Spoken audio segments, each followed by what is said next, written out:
Senate as a Republican. First-time candidate Gabriel joins us right now. Gabriel, welcome to the Jordan Levy Show. Happy to have you with us. Thank you very much. First-time caller. I appreciate the opportunity to be on the show. Well, hopefully we're going to be talking to you a lot more. Former Navy SEAL, first-generation American, United States citizen. Your parents came from, was it Brazil or? Colombia. Colombia, okay. So you're a first-generation American, and you're a businessman. And tell us a little bit more about yourself. Yes, I'm a first-generation American. My parents came here a year before I was born from Colombia.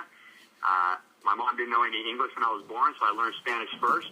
And at a very young age, I wanted to serve the country that welcomed my parents with open arms. And so I applied to the Naval Academy. I graduated from the Naval Academy, became an aircraft carrier pilot. I flew on and off aircraft carriers for a few years. And then I wanted a bigger challenge, and I became a Navy SEAL.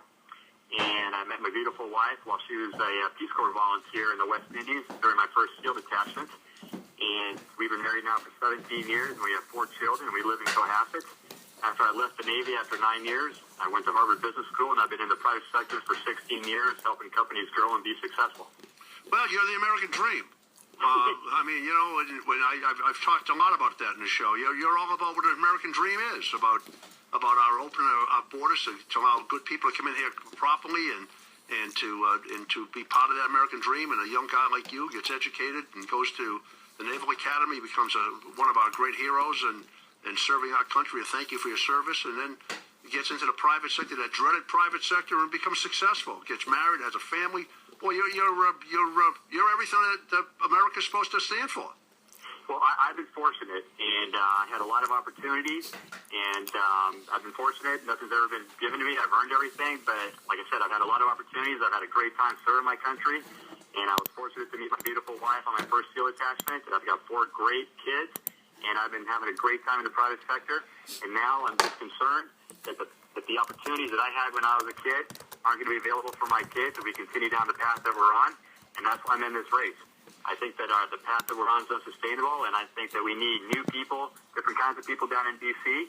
to be part of the solution, and that's exactly why I'm in the race. You know, there's such a great divide in Washington. You know that, I know that, we all know that. There is such a logjam of ideological divides.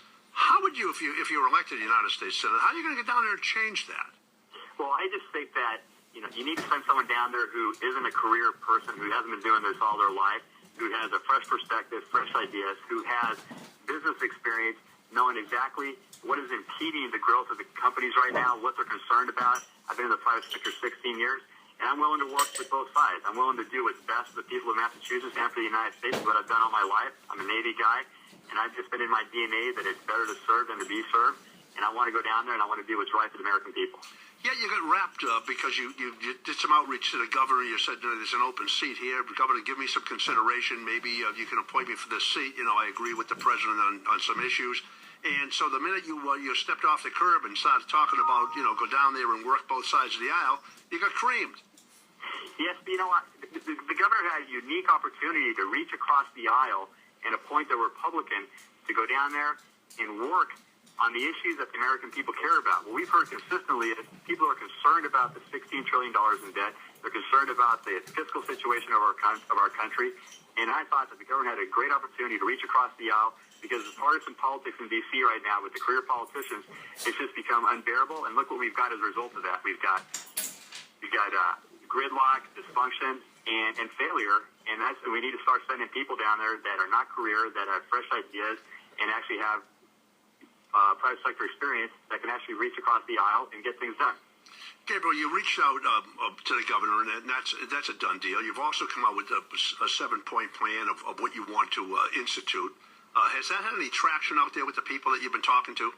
It really has. I mean, there's things that we've heard consistently from the people, and one of them is, my 7-point plan goes into term limits. I mean, the president's term limited. I think congressmen and senators should be term limited. Now, what are you looking for term limits there? You're the United States Senator, how many terms?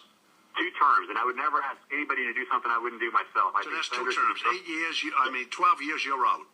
Exactly, yes, sir. Okay, and how about members of the House? Members of the House for 3 terms. That's 6 years, you're out of there. Yes, and when we started this country, It was citizen legislatures, and that's exactly what people want people to get back to. We should go down there, do our job, and come back. I think if you're down there, a senator or congressman, you should have to come back, live under the laws you've enacted, and live with the people of who you serve. Okay. Now, how do you get beyond the ideological shifts out there? I mean, a stiffness that's out there. You got the same bywords. I've been listening to the same arguments now for probably 30 years. Okay, we've got it's a little bit new now. We have gay marriage issue is a divided issue. We have abortion as a divided issue. We have the Second Amendment issues that have divided the country somewhat. It seems like the same things, and everyone kind of gets entrenched. And doesn't really get into the thing. So let me run them down for you. Ideologically, where do you stand? Second Amendment issues. Second Amendment. I am a firm believer in the Second Amendment. I'm a firm believer in the Bill of Rights, and I'm not for the assault weapon ban, and I'm also not for reducing the number of rounds of magazine. I think what's important is, and what I support is closing the gun show loophole on background checks tying it to mental illness. That's what we need to focus on, and that's what I'm confident that they're going to pass down in the Congress. And they are. Matter of fact, Harry Reid said today they only got 40 votes, less than 40 votes in the United States Senate. Democrats are not supporting the ban either, so they're not. Feinstein's bill is going nowhere at all. Right. On another one that I don't know why we're still debating this, and I understand everyone has a right to have their own opinion, but the Roe v. Wade issue on a woman's right to choose or abortion. Where do you stand there? I'm Catholic. I was raised Catholic. I'm personally pro-life, but I'm also not going down there to change the law. So the law is a law. I mean, it's in there now, and it's not going to be changed. Is that your position? It's been around for 40 years. I think that's precedent. I think even Justice Scalia is on the record saying that's established law. It's actually, he has. He said it's established law, and that's one of the things the Supreme Court looks at all the time. The gay marriage issue. Now, that's really me. Rob Portman just came out. Do you have a position on that? Yes, I don't believe in any kind of discrimination. I think that if two people are in love, they should be able to get married. One of my best friends at the Naval Academy, 50 days before graduation, had never had a gay experience, was confronted by the commandant, and this guy was ranked third in our class, had the third highest position in our class, and he was asked by the commandant, and he admitted that he was gay, and he was kicked out 2 days later. Every position I had has been a result of my personal experiences and my professional experience. I've been lucky. I've had a very diverse life, a very diverse background, and very diverse work experience. Working with the military is the most diverse organization in the U.S., and I don't look at things through a political lens. I just look at things how I've learned and what I've observed, and that's what I use my judgment on using all these issues.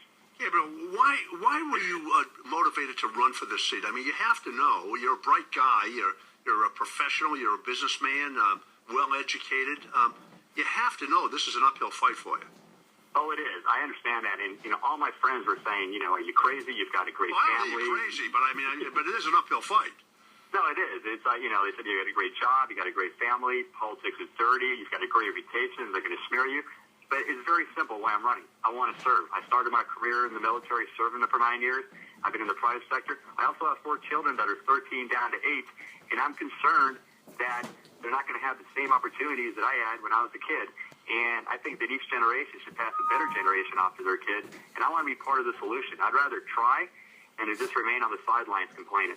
Well, I applaud that, and I don't know you. I just know as much as everybody else knows about you, and I hope I know a lot more about you between now and the election. Unfortunately, it's a very compressed period of time, but I applaud you. I applaud people like you that come out of the average men and women of this Commonwealth or this country and do service. Obviously, in the military, I've always applauded that effort, and I thank you for that service. But decide to get into the political business because it's so critical that people like you get into this business and add a perspective of debate into this business. And this is what it's all about.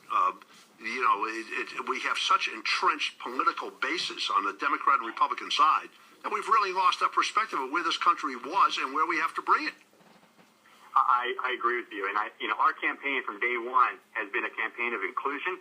We're going out there talking about what we support as opposed to what we're against, and the reception has been incredible. People are extremely excited about our candidacy. They're extremely excited about a fresh face, fresh ideas, fresh perspective, someone who's served their country, someone who's private sector experience, and someone who's willing to go down there and do what's right for the American people. And that's what's been in my DNA since I was a young kid, and it got reinforced at my time at the Naval Academy and in the service. So this is exactly why we're convinced that we can beat Congressman Markey or Congressman Lynch. And we're going into the urban areas, expounding on the core Republican principles that are the exact same principles that these people want, and they share with us, and we need to bring these people into the Republican Party. We're out there expanding the Republican Party as we do every day in our campaign. What you're going to have to do, and you know this, and I'm sure people that are close to your campaign have told you, you're going to have foot soldiers. You're going to have to build a ground roots operation, because that's how this vote's going to be won in special elections. You're going to have to be able to raise money. Can you do both of those? Oh, we can definitely. We've been doing a great job raising money, and we've been all over the state. We've been out west. We've been in the central part. Yesterday, I was in Gardner, Pittsburgh. I was in Worcester. Today, I'm down in Attleboro. I'm in Taunton. I'm down in Rand. Tomorrow, I'm going to be in Lawrence.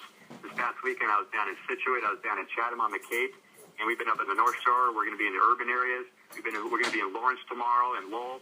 So we've got foot soldiers all over the place, and the enthusiasm is unbelievable.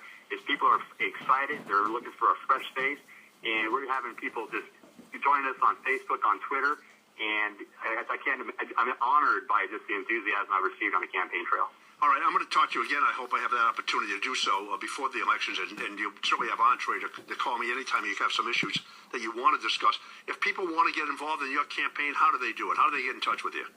If you please go to my website, it's www.gomez for MA, so FORMA.com, and they can follow me on Facebook. And they can obviously follow me on Twitter as well, and they can put in there if they want to volunteer, if they want to help. And we've had a lot of reception, and we're taking all volunteers on. As I said, we've got an army of people out there that are foot soldiers spreading the word, and I'd be happy to call in anytime you'd like, Jordan. Well, you know, you've got an open mic for me, and I appreciate your service. I appreciate that energy that you're expressing. I think it's refreshing to hear it, and I'd love to give you all the opportunities I can. So best of luck to you, and I hope we talk to you soon. I appreciate it. Thank you very much, sir. Thanks, Gabriel.